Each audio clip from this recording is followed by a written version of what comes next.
Hoje você vai conhecer a história de um homem que se dedica à terapia animal assistida para crianças com deficiência. Qual a diferença entre fazer este tipo de terapia e somente ter um animal em casa? Quais os benefícios de um tratamento que foca no contato de bichos com seres humanos? Como isso é feito? Curtiu? Então fique ligado, está no ar o Educação.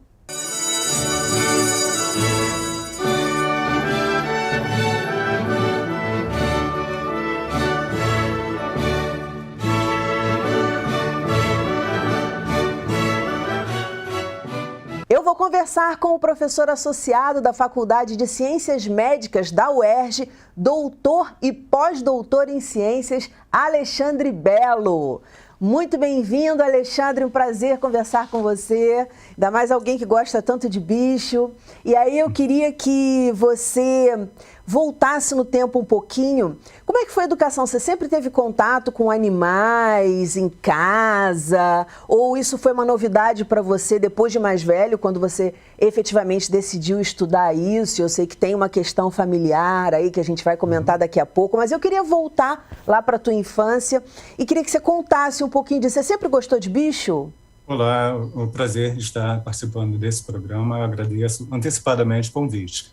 Voltando um pouco no tempo, posso dar basicamente 2 cortes temporais. Na infância, sim, bastante contato.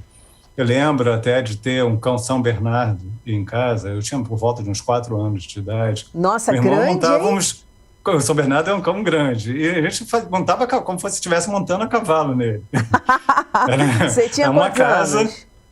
Por volta de 4 anos de idade. Né? E fomos criados, né, nessa casa, no subúrbio, em Bom Sucesso, né, aqui no Rio de Janeiro, numa área ali muito próxima hoje, que está inserida ali no complexo do Alemão. Então, uma família de origem humilde, mas que tinha, tivemos mais de uma espécie de cães como animais domésticos. Então, basicamente, relação com cães e com gatos que nós tivemos na infância. Bacana. Depois, avançando nos estudos, aí foi estudando ciências biológicas, vendo outros modelos, mas basicamente foi mais o contato mais intenso na infância e depois sendo retomado agora, mais recentemente, por conta até dessa questão familiar, nos últimos 4 anos aproximadamente, apesar de ter um histórico, meu filho hoje já dentro do espectro autista, hoje com 13 anos de idade, nos últimos 4 anos para cá, retomando esse contato e até desenvolvendo isso como abordagem de pesquisa metodológica, com método científico, para registrar, documentar dentro dos principais parâmetros que nós possamos avaliar. Sabemos que traz benefícios a terapia animal assistida. E até vou fazer a distinção entre o que é a terapia do que é a atividade assistida por animais, por exemplo, ou a educação assistida por animais. Mas antes de adentrar isso, vamos falar um pouquinho, se quiser falar um pouco de história. Não, que eu queria saber isso, que é importante, é tão importante, às vezes a gente não entende, como é que uma pessoa se transformou? E é legal, porque eu sei a história do seu irmão, sei um pouquinho da sua história, quer dizer, seu irmão ali mexendo nos bichos, eu queria que você contasse isso, já mortos, e você mexendo nas plantas, porque nada é por acaso, tudo remonta à nossa história, e a educação, ele traz isso, ele traz histórias inspiradoras para as pessoas. Então, antes da gente falar dessa terapia maravilhosa, eu queria contextualizar quem é o Alexandre. E não há outra coisa, uma outra frase que sempre me emociona quando eu lembro do meu pai, da minha mãe, mas isso ficou muito marcado também do meu pai, que trabalhava numa indústria metalúrgica. Ele era fazendo a relação da biologia, né, eu na biologia como biólogo e ele como metalúrgico, a relação mais próxima era que ele era afiador de lâminas. Ele pegava chapas de aço, colocava na máquina para cortar e controlava o fio da navalha, naquela época, naquela metodologia, no microscópio. Né? Mas ele e minha mãe, ex-babá, empregada doméstica, criaram os 2 filhos. Meu irmão se formou em medicina pela universidade pública e eu, em ciências biológicas, por escolha minha, por opção. Claro que a ideia inicial do meu pai, por que você não faz medicina? Mas respeitaram a minha escolha, eu falei, eu não quero, eu sou mais velho, né? E optei mesmo, quis fazer biologia. Então, qual era a minha curiosidade quando criança? Era de fazer um monte de misturas. Pegava, espremia casca de tangerina, misturava com álcool, com cera, não sei o que, colocava e via o que acontecia com as plantas. Claro que matava. Mas observar o movimento dos animais, ver as plantas e até ter estímulos de ter coleções. Por exemplo, ciência hoje né? Aquelas coleções de ciência hoje, eu tenho encadernadas até hoje guardadas.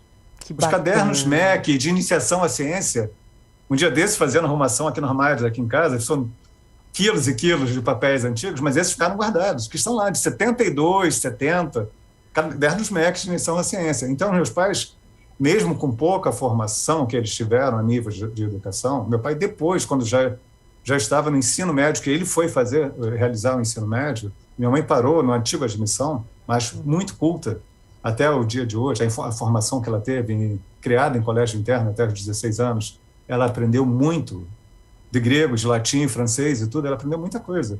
E o seu irmão já brincava com animais mortos? Meu irmão gostava, ele foi cirurgião, tá? Eu digo que foi, infelizmente, né, ele faleceu ano passado, vítima de Covid-19. Ah, sinto muito, Alexandre. Atuando na linha de frente, né, estava atuando no Pará. Tá? Só nós dois, então eu fiquei agora, virei filho único. Né? Minha mãe ainda é viva. Então, ele atua na linha de frente, mas ele lá atrás, era eu com animais e plantas, e ele, pássaros que caíam, ovos, ele via também, mas principalmente ele tinha curiosidade de pássaros e às vezes pegava assim, rãs vivas numa cisterna e dissecava para ver lá os órgãos batendo ou injetava alguma coisa. E como é importante os pais, às vezes os pais, você falou, né, que fazia várias misturas, e aí os pais acabam achando, é um monte de porcaria, esse menino está fazendo. E é legal dar esse toque, porque às vezes ali já começa um interesse que vai ser para o resto da sua vida. Havia uma curiosidade que foi, nesse aspecto, eu vou voltar aqui a frase, né, que eu acabei não dizendo a frase do meu pai. E ele era até admirado e um pouco até fazia um chacota com ele, que ele tinha uma preocupação e cada centavo que ele ganhava, ele mudou inclusive o turno de trabalho dele para o horário noturno, para ter adicional noturno, para ter mais recursos, para quê? Para investir na formação dos filhos, de ambos os filhos. E ele falava que patrimônio que deixaria para nós não seriam imóveis, automóveis, terrenos, o que fosse, seria a educação. E eles conseguiram. Que é o maior patrimônio que a gente pode levar, né? Esse ninguém toma da gente. Então, agora eu vou fazer um salto. Na geração, o salto, tá? Okay. Não, pode, por favor, completa, eu quero te ouvir. Esse salto de geração, que às vezes você leva, conhecendo o histórico antropológico, sociológico do Brasil, que você calcula-se que tantas gerações, para que você venha a ter uma maior qualidade de vida, dá um salto a nível cultural, nós conseguimos encurtar isso. Né? Basicamente pela dedicação desse casal, se dedicando aos 2 filhos e investindo na educação. Não investindo em pagar colégio, não, porque toda a formação foi escola municipal, colégio federal, colégio de segunda e universidade estadual. No meu caso, meu irmão também foi municipal, colégio federal e universidade federal. Tá? Então, sempre seguindo o ensino público.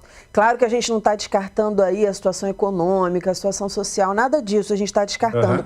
Mas é uma coisa que eu já percebi aqui na educação, é toda pessoa que teve... Claro que existem aqueles guerreiros que não tiveram ninguém na infância e que, nossa, seguiram e que têm sucesso na vida e que conseguiram passar por isso. Mas a maioria teve carinho, afeto. Por isso que eu sempre falo, educação, se você não se envolver, não cola. Porque quem está ali perto, os familiares, os responsáveis que estão perto daquele menor, daquela criança, daquele adolescente, tem que estar envolvidos no processo. Isso é o mais importante, o afeto, o encorajamento, sabe? Isso é mais importante do que tudo. Não adianta, se você não tiver isso, tiver todo o resto...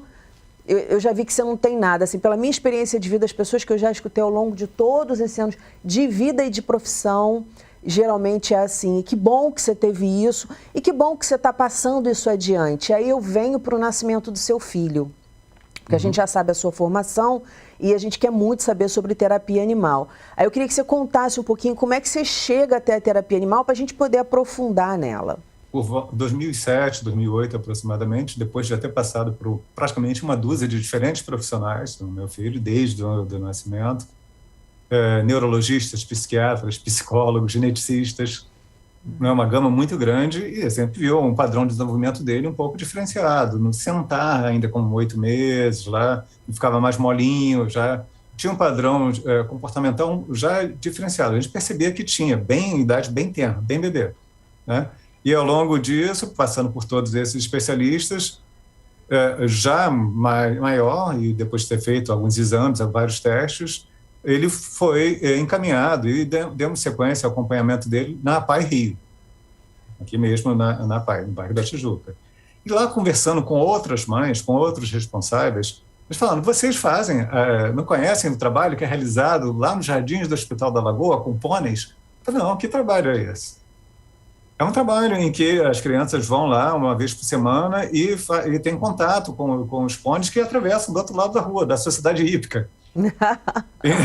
Simplesmente, a logística é excelente lá, porque atravessou a rua, a hípica está aqui, tem uma rua e pronto, já tá no Hospital da Lagoa. Há muitos anos, eu te falei antes da gente gravar, né? Há muitos anos, isso existe, gente, há muitos anos. Atualmente há 8 anos. Há um tempo. Eu estava na Band, eu fiz matéria sobre isso, mas vamos lá, continua. E aí você soube que existia esse tratamento. Existia isso, num dia. E, providencialmente, uma enfermeira que trabalha lá foi me orientando, acabou de defender o doutorado. Ela foi aluna de graduação, de mestrado, orientando no mestrado e no doutorado.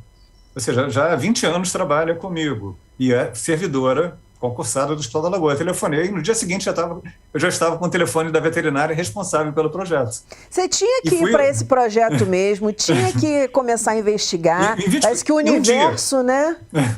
E no dia seguinte eu estava com contato. Só que ela esperou a veterinária, Ana Estela Fonseca, que ainda hoje conduz, junto com o professor Dr. Paulo Cerqueira, que é do Lagoa Voluntário, coordenador do Lagoa Voluntário, que ainda conduzem esse projeto lá e viramos amigos, parceiros até, né? Ela falou, aguarda um momento que eu estou indo para a Inglaterra exatamente para aprender mais com as pessoas que fazem lá. Ela ia passar um mês na Inglaterra. Quando voltou, nós então estabelecemos esse contato, essa parceria. Cheguei a levar o meu filho algumas vezes, mas a logística, de como eu moro na Zona Norte, pegar o túnel, rebolso engarrafado e tal, eu preferi ficar do lado de cá. E ao ficar do lado de cá, e não só do lado de cá, perceber que no estado do Rio de Janeiro como um todo, e até no país, né? Mas não conheço a dimensão total do país, mas pelo menos no município e no estado do Rio de Janeiro, faltam atividades como essa. Não da ecoterapia, que inclusive tem legislação específica do ano passado, do final de 2020, que até, havendo solicitação dos planos de saúde, não pode ser recusado essas terapias com equinos. Ótimo. Mas a terapia animal assistida é mais ampla. Ela pode ser realizada, vamos fazer essa distinção, intervenção assistida por animais, subdividindo em 3 linhas. Atividade assistida por animal, é essa que eu tenho. Eu crio um animal doméstico, de lazer, de recreação, de diversão. Né? É a atividade que eu faço com um animal. Até traz benefícios também, benefícios físicos. Dados recentes da Sociedade de Cardiologia Americana mostrando até que quem caminha com seu cão tem uma melhora a nível cardiovascular. Um benefício cardiovascular, um benefício maior. Meia hora de caminhada por dia para o seu cão já traz benefício daqueles que são sedentários. Então, só essa atividade já é benéfica. A outra, educação assistida por animais. É você aprender sobre a biologia do animal para fins educativos. A atividade ela pode ser individual e, às vezes, coletiva. A educação já é mais coletiva. É educação, aprender sobre estilo de vida, sobre comportamento animal, no sentido educacional. E a terapia, ela tende a ser de forma individual, individualizada. E com os animais, eles vão atuar como coterapeutas. Alguns recebem até um crachá. É né? Mesmo? Animal terapeuta. Agora, como é que é feito esse trabalho em linhas gerais, essa terapia? Como ela é feita em linhas gerais? E depois eu queria que você contasse os resultados. Mas vamos primeiro nessa parte, para não ficar muita coisa na sua cabeça. Como é feito esse primeiro contato e a terapia em si? Por exemplo, vamos pegar o exemplo do Hospital da Lagoa e depois vamos passar para o exemplo dos cães. Com equinos, os pôneis que são utilizados lá. A criadora de pôneis, que é até uma belga radicada aqui no Brasil, ela cria isso aqui no norte do estado, e tem muitos pôneis, e eles são amansados de tal forma, e tem toda uma técnica, que eles são fantásticos, são muito dóceis. Né? Tem toda uma técnica de meses, semanas, para desenvolver, para tornar aqueles animais dóceis e não se assustarem com o contato com humanos, facilmente não terem essa reação. O mesmo é do padrão, por exemplo, no caso de cães, que se chama a técnica de sinoterapia, C-I-N-O, terapia com cães, é um padrão da Sociedade Americana, American Kennel Association, e também europeia, e nós temos aqui um belo exemplo disso, já há décadas que trabalha fazendo esse tipo de atividade com cães, que é o próprio Batalhão de Ação com Cães da Polícia militar do estado do Rio de Janeiro, em Olaria. Olha, que interessante. Eles dão treinamento, inclusive, para pessoas de fora do país. Já desde a década de 50 que eles desenvolvem trabalhos com isso. Para o seu cão, você tem um cão, leva lá e recebe treinamento para terapia ser feita em casa, é isso? Esse cão, ele tem que ser treinado, ele pode ser triado. Nós fizemos isso em dezembro de 2019 no campus da UERJ, no Bosque da UERJ, antes de iniciar a pandemia.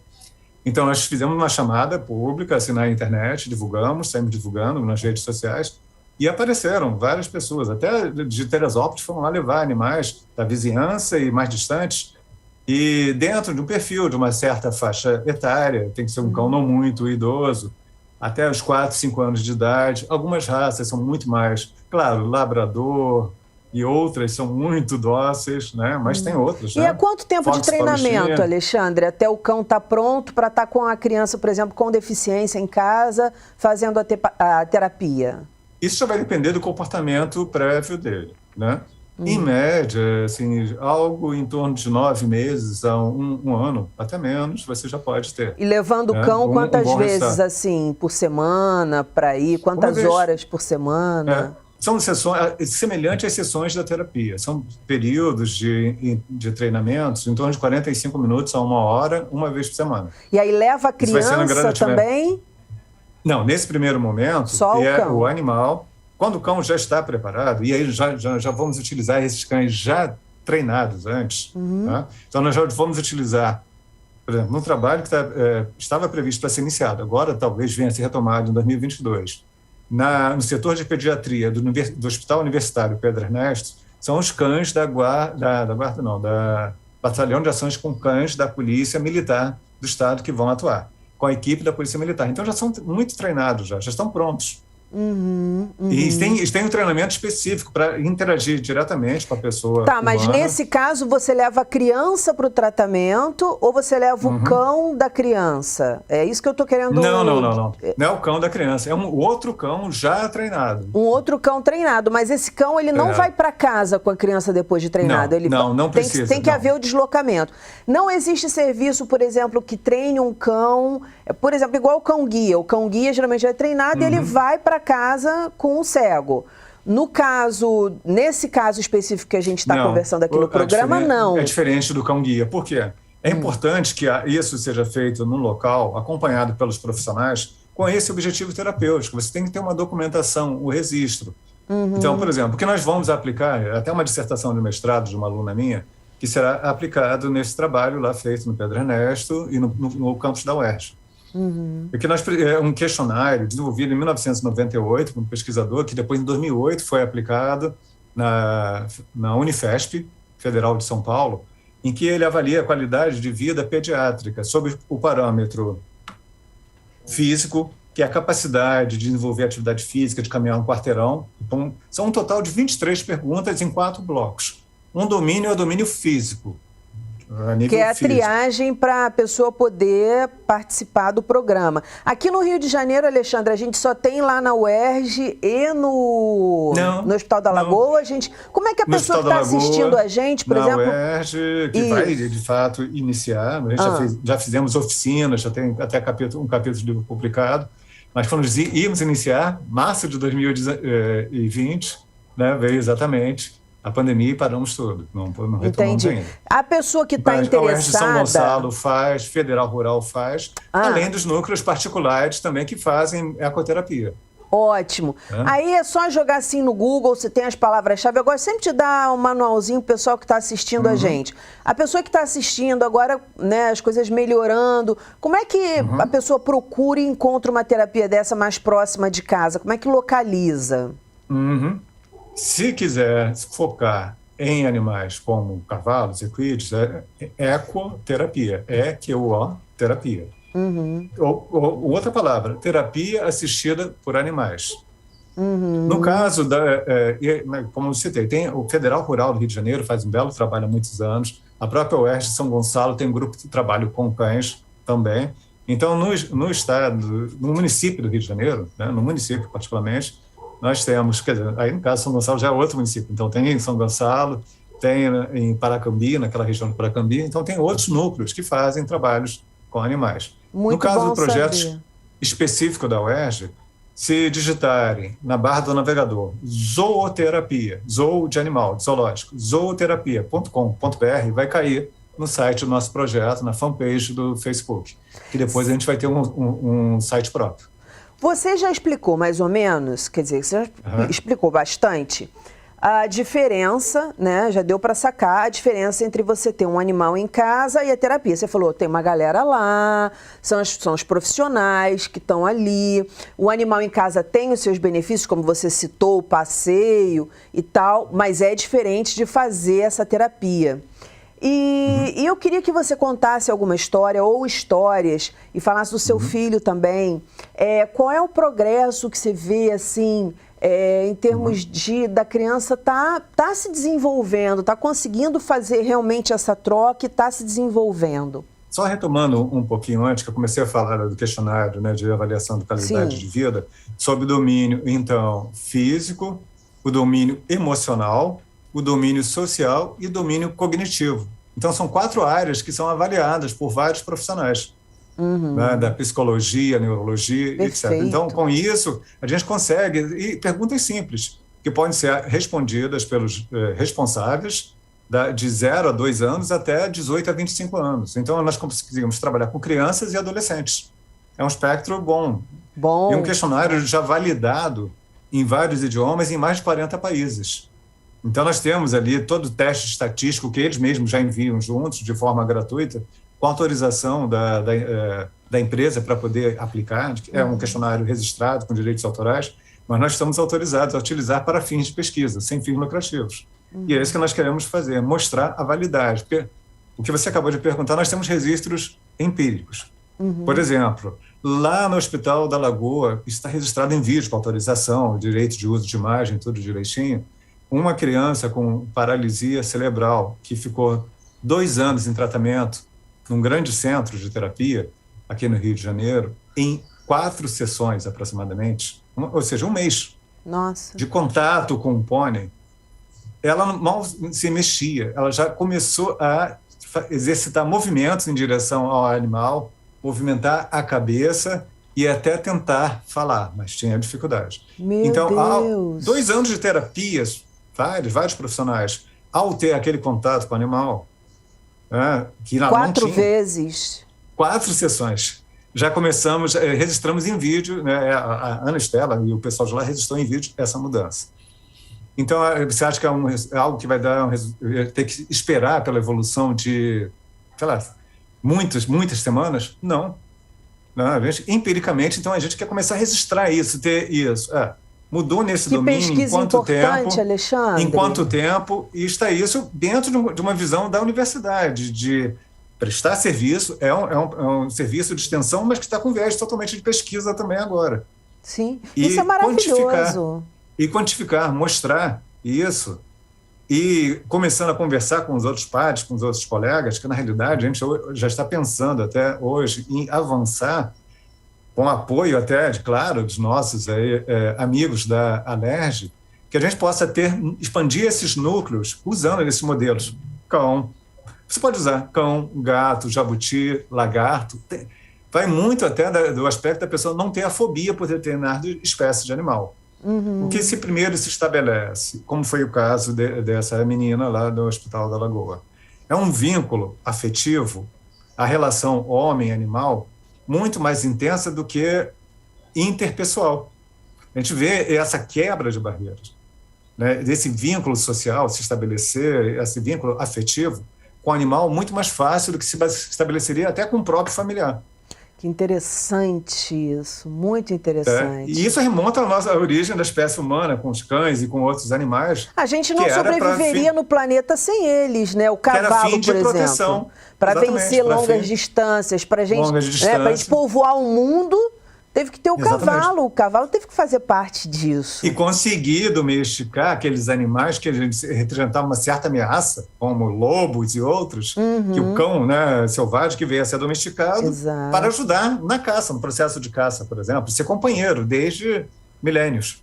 E até também ajudar no transporte, nos polos, né, onde é muito frio, os cães que fazem, que trabalham nesse transporte, porque Exatamente. o cavalo não aguenta. Então, assim, é linda a história do ser humano com o animal, essa colaboração, e é mais interessante ainda descobrir que essa colaboração ela pode ser de um tratamento, não só da sobrevivência aqui na Terra ou de ter comida, porque eles ajudavam para também fazer os pastores, né, os cavalos, os cães, a fazer, a cuidar do rebanho, mas também é alguma coisa que está muito intrínseca a gente, muito dentro da gente, que faz parte da gente. Isso é muito bonito.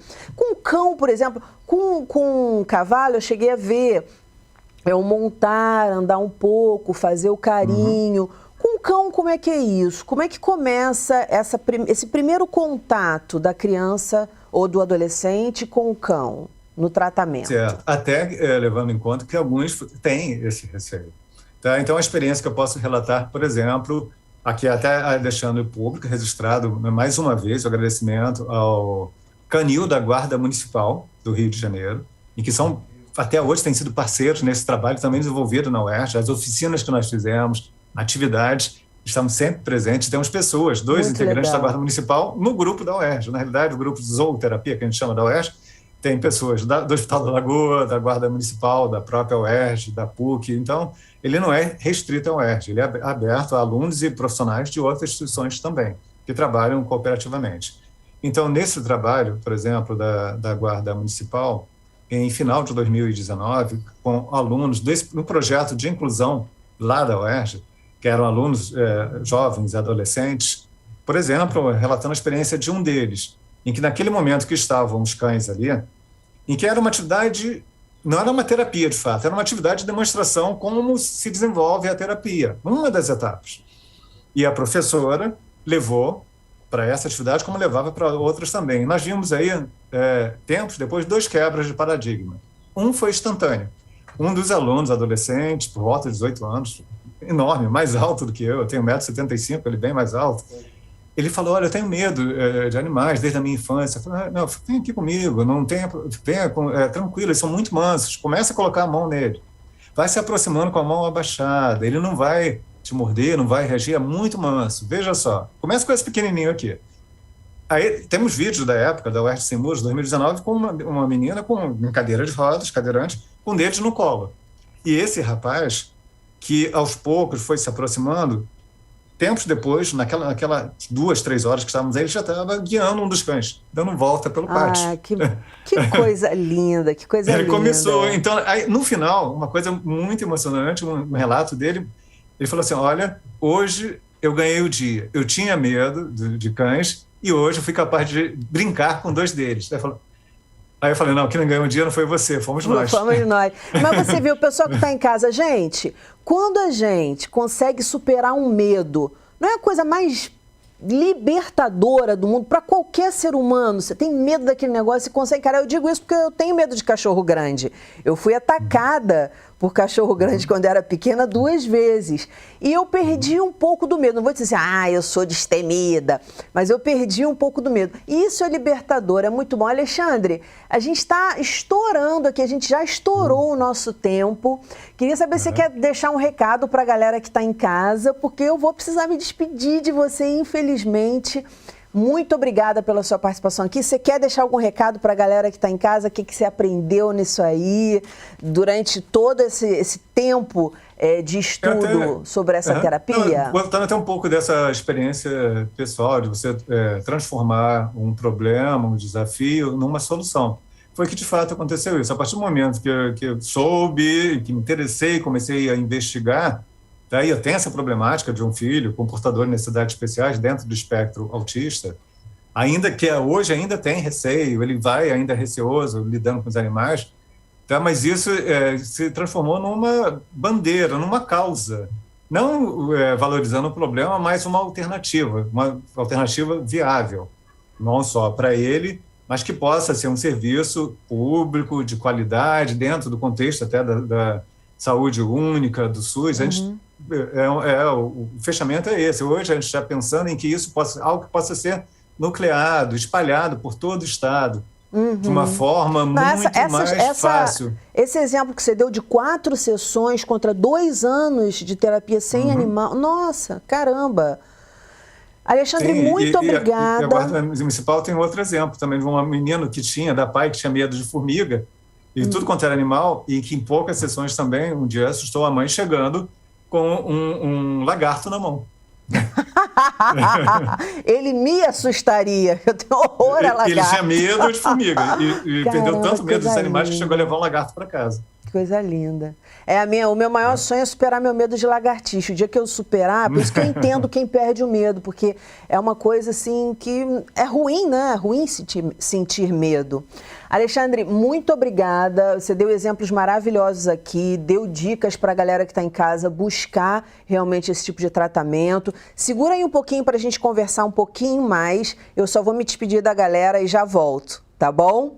Só um segundinho. O nosso programa fica por aqui. Na segunda-feira que vem tem muito mais às 9 horas da noite. Educação, se você não se envolver, não cola.